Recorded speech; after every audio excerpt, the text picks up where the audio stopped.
আমন্ত্রণ বিশ্ব বাংলায়, সঙ্গে আছি আমি ইমাম হোসেন। শুরুতেই সংবাদ শিরোনাম।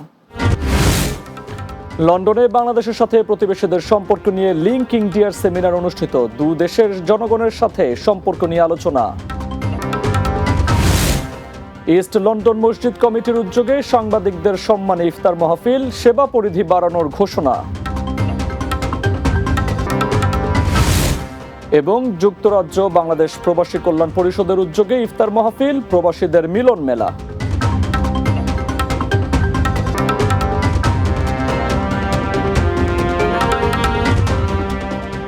শুনছিলেন সংবাদ শিরোনাম, এবারে বিস্তারিত।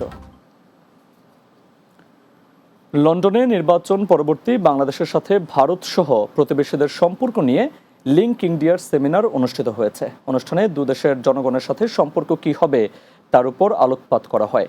লন্ডন ব্যুরো চিফ চৌধুরী মুরাদের প্রতিবেদনে বিস্তারিত। লন্ডনে বাংলাদেশের নির্বাচন এবং ভারত সহ প্রতিবেশীদের সাথে সম্পর্ক শীর্ষক এক সেমিনার অনুষ্ঠিত হয়েছে।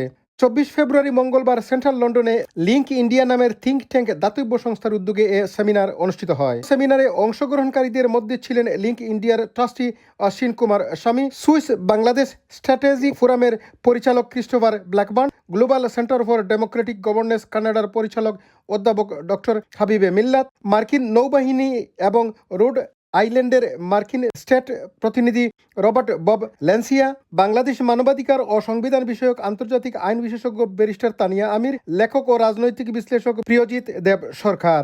Unfortunately, that is not going to happen, unfortunately, and I see that with other nations around the world as well. To do what they were doing, and Sheikh Hasina, she wasn't opening the doors to India. India had just as much headache about Sheikh Hasina's relationship with China. Not the first time this has happened. In 1975, Sheikh Mujibur Rahman was murdered as well, just after the liberation of Bangladesh. So there has been ups and downs in this relationship. Tying that to the Bangladesh question is, did Sheikh Hasina have a long tenure?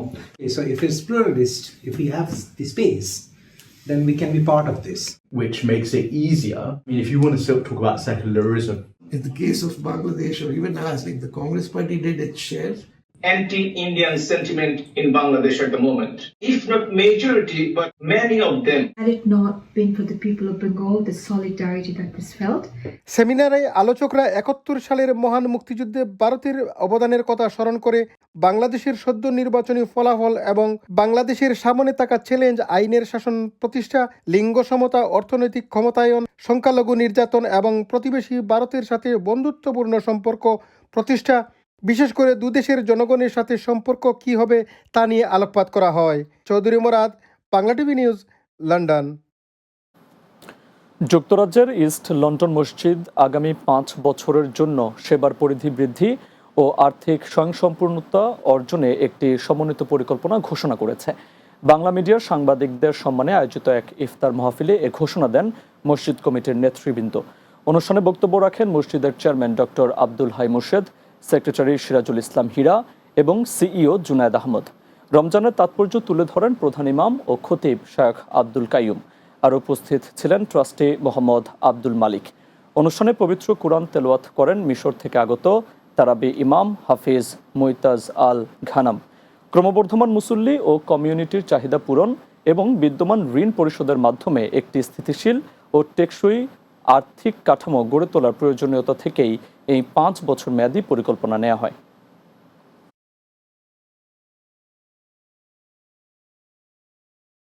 East London মসজিদের যে সম্প্রসারণ কাজ ছিল তা সম্পূর্ণভাবে সমাপ্ত হয়েছে। বর্তমানে আমাদের 5টা প্রায়োরিটি, হোমলেস, কোনো খাদ্য নাই, বসন নাই, ওনাদেরকে সাহায্য সহযোগিতা করার জন্য এই মসজিদ থেকে অনেক সার্ভিস দেওয়া হয়। এগুলো আরো আমরা উন্নত মানের করার চেষ্টা করতেছি। Next 5-year strategy is about serving the community and making a positive impact, working in partnership with other organizations and the community.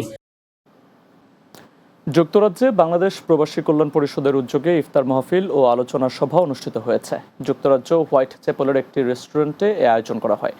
অনুষ্ঠানে সভাপতিত্ব করেন পরিষদের চেয়ারম্যান আব্দুল বারী, সঞ্চালনা করেন মোস্তফা আলী।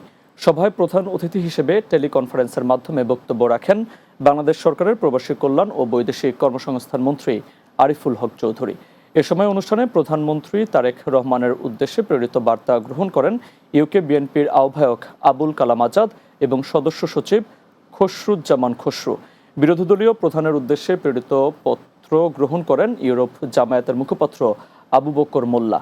এছাড়া মন্ত্রণালয়ের কাছে প্রেরিত বার্তা গ্রহণ করেন তাসবির চৌধুরী শিমুল। এ সময় অনুষ্ঠানে উপস্থিত ছিলেন পরিষদের উপদেষ্টা ও চ্যানেল এস এর চেয়ারম্যান আহমেদুস সামাদ চৌধুরী জেপি, সামি সানাউল্লাহ, মহিবুর রহমান, সাবেক সভাপতি আশিকুর রহমান ও Jahangir Khan, senior vice chairman councillor Foyzur Rahman, treasurer doctor Syed Masuk Ahmed এবং ব্যারিস্টার তারেক চৌধুরী সহ আরও অনেকে। অনুষ্ঠানে ইফতারের স্পন্সর ছিলেন অ্যাঞ্জেল মোটরস গ্রুপের কর্ণধার ও বিপিকেপির লাইফ মেম্বার নোমান মালিক।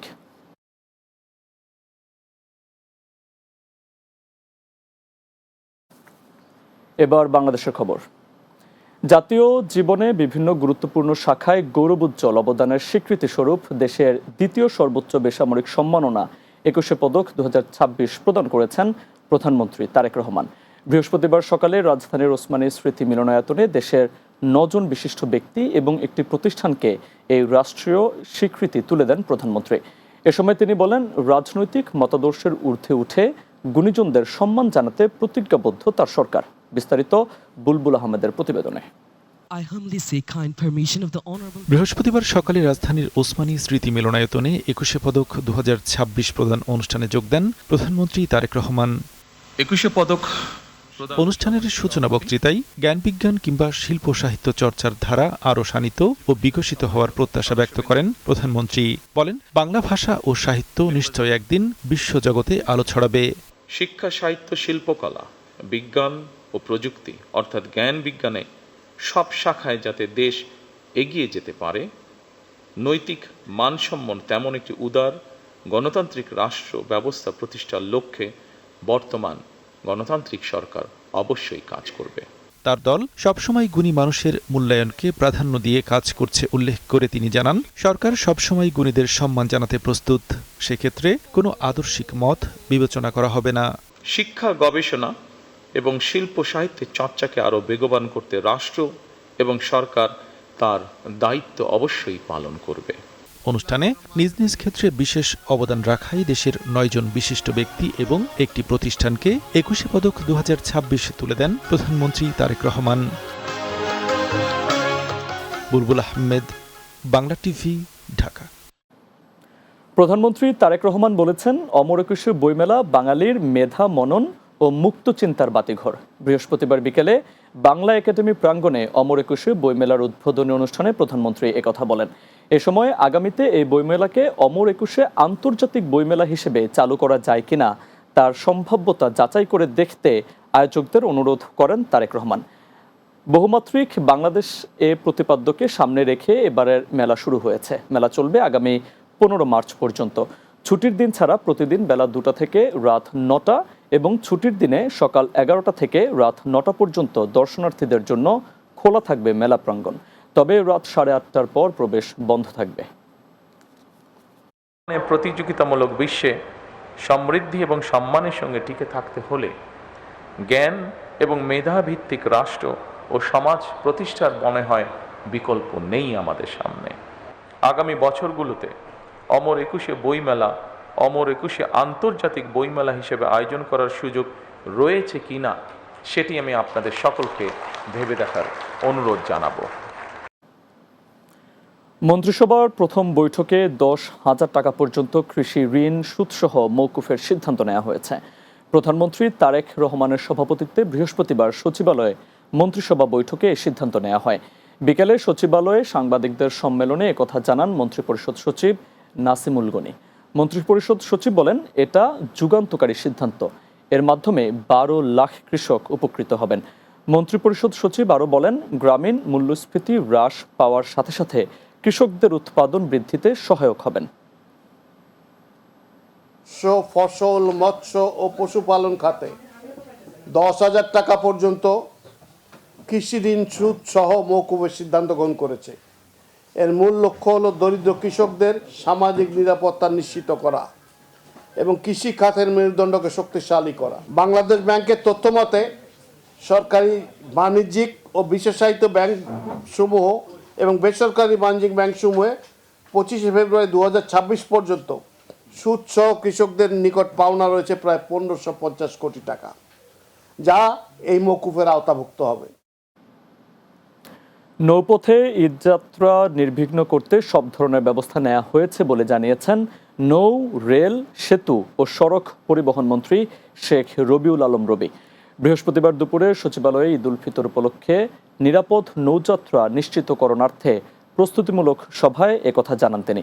মন্ত্রী বলেন, নৌপথে ঈদে যাত্রা নিরাপদ করতে 26টির মতো সিদ্ধান্ত নেওয়া হয়েছে। এবারে ঈদযাত্রা নিরাপদ হবে। চাঁদা ও চাঁদাবাজি এক নয় জানিয়ে তিনি বলেন, চাঁদাবাজি অপরাধ, সেটা স্বরাষ্ট্র মন্ত্রণালয় দেখবে। নৌপথে যাত্রা নির্বিঘ্ন করতে যাবতীয় ব্যবস্থা নেওয়া হয়েছে, ভাড়া বাড়বে না। এবার যে কোনো সময়ের চেয়ে ভালো হবে, যেগুলি আমরা করতে সক্ষম হব তা আমরা চিহ্নিত করে ইতিমধ্যে কার্যকর করবার প্রয়োজনীয় উদ্যোগ নিশ্চিত হয়েছে। ঈদের 5 দিন আগে আর ঈদের পরে আবার 5 দিন, কারণ ঢাকার বাইরে যারা যাবেন না বা তারা ঢাকামুখী হবেন, তাদের সবাই ওই যাত্রাটা নির্বিঘ্ন করবার জন্য আমাদের এই আজকের সভাটা ছিল। বিশ্ব বাংলা নিচ্ছি বিরতি, ফিরে এসে অন্যান্য সংবাদের সাথে আরও যা থাকছে। পররাষ্ট্রমন্ত্রী ডক্টর খলিলুর রহমানের সাথে ঢাকাস্থ আরব আমিরাতের রাষ্ট্রদূতের সাক্ষাৎ, শ্রম ভিসা পুনরায় চালুর উপর গুরুত্বারোপ।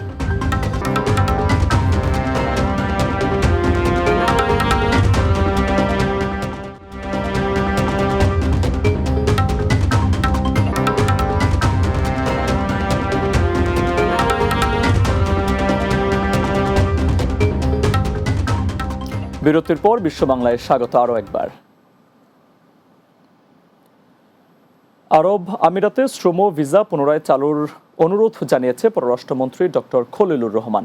বাংলাদেশে নিযুক্ত সংযুক্ত আরব আমিরাতের রাষ্ট্রদূত আবদুল্লাহ আলী আল হামুদের সঙ্গে সৌজন্য সাক্ষাতে তিনি এ অনুরোধ জানান। বৈঠকে শ্রম ভিসার পাশাপাশি ব্যবসা ও ট্রানজিট ভিসা সহজীকরণ সহ বৃহত্তর গতিশীলতা সহজতর করার বিষয়েও আলোচনা হয়। বৈঠকে বাংলাদেশ ও সংযুক্ত আরব আমিরাতের প্রতিনিধিরা উপস্থিত ছিলেন। এর আগে রাষ্ট্রদূত পররাষ্ট্রমন্ত্রী শামা ওবায়েদের সঙ্গে সৌজন্য সাক্ষাৎ করেন। পররাষ্ট্রমন্ত্রী জানান, বর্তমানে প্রায় 12 লাখ প্রবাসী বাংলাদেশি সংযুক্ত আরব আমিরাতে কর্মরত আছেন। তাদের অবদান বাংলাদেশের অর্থনীতিতে গুরুত্বপূর্ণ ভূমিকা রাখছে। এই প্রেক্ষাপটে শ্রম ভিসা পুনরায় চালু হলে নতুন কর্মসংস্থান সুযোগ সৃষ্টি হবে এবং দ্বিপাক্ষিক সম্পর্ক আরও জোরদার হবে বলেও আশা প্রকাশ করেন তিনি।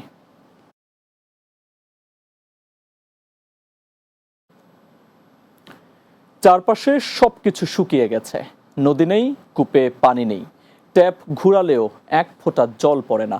মানুষ তখন ফিস ফিস করে বলে, পানি আসছে। জর্ডানের শরণার্থী শিবিরে দাঁড়িয়ে ছোট্ট এক শিশু সেই শব্দ শুনত, সপ্তাহে একবার, কখনো 2 সপ্তাহে একবার। সেই তৃষ্ণার্ত শিশু ওমর ইয়াগি বড় হয়ে আজ বিশ্বকে দেখাচ্ছেন এক জাদুকরী পথ। কোনো নদী বা কূপের প্রয়োজন নেই, নেই কোনো বিদ্যুতের সংযোগ, বরং মরুভূমির তপ্ত বাতাস থেকেই নিগড়ে বের করা হবে বিশুদ্ধ শীতল পানি। মাসুদ হাসানের প্রতিবেদনে বিস্তারিত। চারপাশে সবকিছু শুকিয়ে গেছে, নদী নেই, কূপে পানি নেই, ট্যাপ ঘুরালেও এক ফোঁটা জল পড়ে না। মানুষ তখন ফিসফিস করে বলে, পানি আসছে। জর্ডানের শরণার্থী শিবিরে দাঁড়িয়ে ছোট্ট এক শিশু সেই শব্দ শুনত, সপ্তাহে একবার, কখনো 2 সপ্তাহে একবার। সেদিনের সেই তৃষ্ণার্ত শিশু ওমর ইয়াগি বড় হয়ে আজ বিশ্বকে দেখাচ্ছেন এক জাদুকরী পথ, যেখানে কোনো নদী বা কূপের প্রয়োজন নেই, নেই কোনো বিদ্যুতের সংযোগ, বরং স্রেফ মরুভূমির তপ্ত বাতাস থেকেই নিংড়ে বের করে আনা হবে বিশুদ্ধ শীতল পানি। ওমর ইয়াগির এই অভাবনীয় উদ্ভাবন যেন প্রকৃতির বুক চিরে তৃষ্ণার্ত মানবতার জন্য এক ঐশ্বরিক উপহার, যা প্রমাণ করে দেয় যে ধ্বংসস্তূপ আর চরম খরা থেকেও প্রাণের স্পন্দন জাগিয়ে তোলা সম্ভব। 2025 সালে রসায়নে নোবেলজয়ী বিজ্ঞানী অধ্যাপক ওমর ইয়াগি উদ্ভাবন করেছেন রেটিকুলার কেমিস্ট্রির এক অভাবনীয় প্রযুক্তি, যা মরুভূমির শুষ্ক বাতাস থেকেও বের করে নিতে পারে আর্দ্রতা। এটি কোনো সায়েন্স ফিকশন নয়, বরং গ্লোবাল ওয়াটার ব্যাংক্রাপসি বা বৈশ্বিক পানি দেউলিয়াত্বের হাত থেকে মানবতাকে বাঁচানোর এক শক্তিশালী হাতিয়ার। এই প্রযুক্তির ম্যাজিক লুকিয়ে আছে অনুপর্যায়ের বিশেষ উপাদানে, যা অত্যন্ত শুষ্ক এলাকাতেও কার্যকর। অধ্যাপক ইয়াগির প্রতিষ্ঠান অ্যাটেকো জানিয়েছে, তাদের একটি 20 ফুট শিপিং কন্টেইনারের সমান ইউনিট প্রতিদিন প্রায় 1000 লিটার পর্যন্ত বিশুদ্ধ পানি উৎপাদন করতে সক্ষম। সবচেয়ে বিস্ময়কর বিষয় হলো, এটি চালাতে কোনো প্রথাগত বিদ্যুৎ সংযোগের প্রয়োজন হয় না। সামান্য তাপশক্তিতেই এটি কাজ সম্পূর্ণ করে। ফলে প্রাকৃতিক দুর্যোগে যখন সব বিদ্যুৎ ব্যবস্থা ভেঙে পড়ে, তখনও এটি দুর্গম এলাকায় জীবন রক্ষাকারী সমাধান হিসেবে দাঁড়িয়ে থাকে। লবণাক্ত পানি বিশুদ্ধকরণের প্রচলিত পদ্ধতিগুলো যেখানে সমুদ্রে বিষাক্ত বর্জ্য ফেলে সামুদ্রিক পরিবেশ নষ্ট করছে, সেখানে ইয়াগির এই উদ্ভাবন সম্পূর্ণ পরিবেশ বান্ধব। বর্তমানে বিশ্বের প্রায় 220 কোটি মানুষ নিরাপদ পানির সুবিধা থেকে বঞ্চিত এবং 3/4 মানুষ পানি অনিরাপদ দেশে বসবাস করছে। এই প্রেক্ষাপটে ইয়াগির প্রযুক্তি শুধু একটি যন্ত্র নয়, বরং সমুদ্রের বাস্তুসংস্থান রক্ষা করে কোটি কোটি মানুষের তৃষ্ণা মেটানোর এক টেকসই বিকল্প। নিজের শৈশবের সেই পানি আসছে চিৎকারের স্মৃতিকে শক্তিতে রূপান্তর করে ওমর ইয়াগি আজ বিশ্বকে এক বসবাসযোগ্য পৃথিবীর স্বপ্ন দেখাচ্ছেন। তিনি স্পষ্ট করে বলেছেন, জলবায়ু সংকট মোকাবেলায় বিজ্ঞান এখন পুরোপুরি প্রস্তুত। বিজ্ঞানের এই জয়যাত্রা প্রমাণ করে যে মানুষের উদ্ভাবনী শক্তি যদি সদিচ্ছার সাথে যুক্ত হয়, তবে বাতাসের অদৃশ্য আর্দ্রতাও হয়ে উঠতে পারে জীবন বাঁচানোর স্বচ্ছ ধারা। মাসুদ হাসান, বাংলা টিভি। আবুধাবিতে বাংলাদেশ দূতাবাসের উদ্যোগে মহান শহীদ দিবস ও আন্তর্জাতিক মাতৃভাষা দিবস পালন করা হয়েছে। আবুধাবি প্রতিনিধি আব্দুল মান্নান জানান, জাতীয় পতাকা উত্তোলন ও অর্ধনমিতকরণের মাধ্যমে দিবসের কর্মসূচি শুরু হয়। এরপর রাষ্ট্রদূতের নেতৃত্বে দূতাবাসের পক্ষ থেকে অস্থায়ী শহীদ মিনারে পুষ্পস্তবক অর্পণ করা হয়। পর্যায়ক্রমে বিভিন্ন সংগঠন ও ব্যক্তিবর্গ তাদের শ্রদ্ধা নিবেদন করেন। রাষ্ট্রপতি ও প্রধানমন্ত্রীর বাণী পাঠ করেন deputy chief of mission Shahnaz Akhtar Ranu. পররাষ্ট্রমন্ত্রী ও পররাষ্ট্র প্রতিমন্ত্রীর বাণী পাঠ করেন প্রথম সচিব রুবাইয়া আফরোজ। আলোচনা অনুষ্ঠানে সভাপতিত্ব করেন রাষ্ট্রদূত তারেক আহমেদ। সঞ্চালনা করেন দূতাবাসের হেড অফ চ্যান্সারি তৌহিদ ইমাম। অনুষ্ঠানে আমন্ত্রিত অতিথিগণের মধ্যে বক্তব্য রাখেন মুক্তিযোদ্ধা আজিজুল হক, আবুধাবি বিএনপির ভারপ্রাপ্ত সভাপতি আবুল বশর, বিএনপি নেতা শাখওয়াত হোসেন বকুল, আবুল কালাম আজাদ এবং সাইফুন নাহার জলি সহ আরও অনেকে।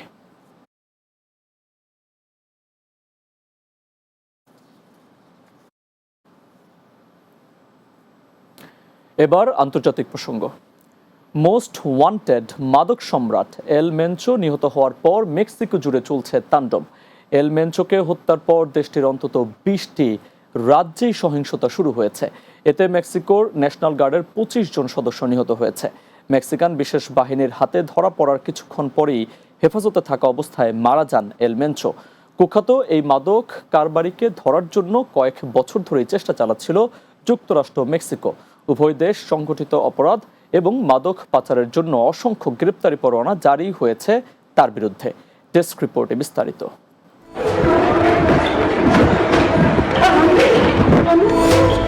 মোস্ট ওয়ান্টেড মাদক সম্রাট নেমেসিও ওসেগুয়েরা কারভান্তেস ওরফে এল মেনচো হওয়ার পর মেক্সিকো জুড়ে চলছে তাণ্ডব। কাতার ভিত্তিক সংবাদ মাধ্যম আল জাজিরা বলছে, এল মেনচোকে দেশটির 32টি রাজ্যের মধ্যে অন্তত 20টি রাজ্যেই সহিংসতা শুরু হয়েছে। এতে মেক্সিকোর ন্যাশনাল গার্ডের অন্তত 25 জন সদস্য নিহত হয়েছেন। বিবিসি জানিয়েছে, রোববার 22 ফেব্রুয়ারি মেক্সিকান বিশেষ বাহিনীর হাতে ধরা পড়ার কিছুক্ষণ পরেই হেফাজতে থাকা অবস্থায় মারা এল মেনচো। কুখ্যাত এই মাদক কারবারের মৃত্যুর খবর ছড়িয়ে পড়ার সঙ্গে সঙ্গেই মেক্সিকো জুড়ে বিশৃঙ্খলা ছড়িয়ে পড়ে। এ সময় হাসপাতাল থেকেও ডাক্তার, নার্স ও স্টাফদের পালাতে দেখা যায়।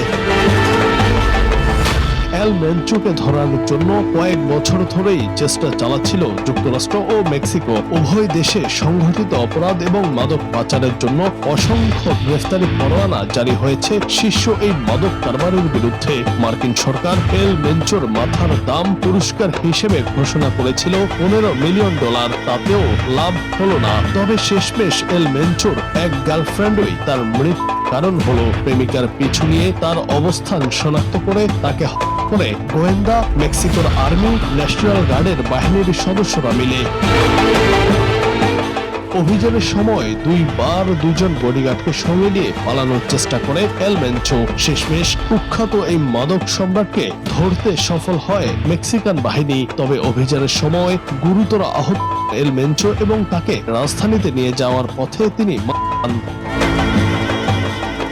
বিবিসির রিপোর্টে বলা হয়েছে এল মেনচোর নেতৃত্বাধীন সিজেজিয়ান মেক্সিকোর অন্যতম ভয়ঙ্কর অপরাধী সংগঠন। এল মেনচোর খবর ছড়িয়ে পড়লে সিজেজিয়ান এর সদস্যরা বিভিন্ন শহরে তাণ্ডব শুরু করে। শেষ খবর পাওয়া পর্যন্ত মেক্সিকোর ন্যাশনাল গার্ডের অন্তত 25 জন সদস্যকে করে কুখ্যাত এই মাদক সম্রাটের লোকেরা। জুনায়েদ আহমেদ, বাংলা টিভি। শেষ করছি বিশ্ব বাংলা, যাওয়ার আগে শিরোনামগুলো আরো একবার।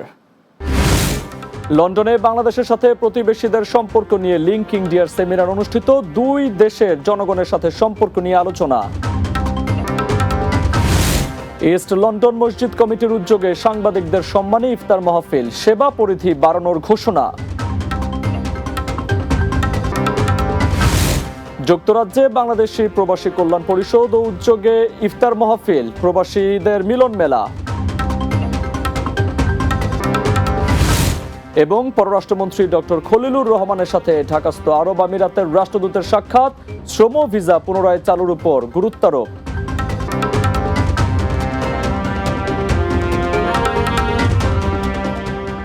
দর্শক, এই ছিল বিশ্ব বাংলায়। এতক্ষণ সঙ্গে থাকার জন্য ধন্যবাদ সবাইকে।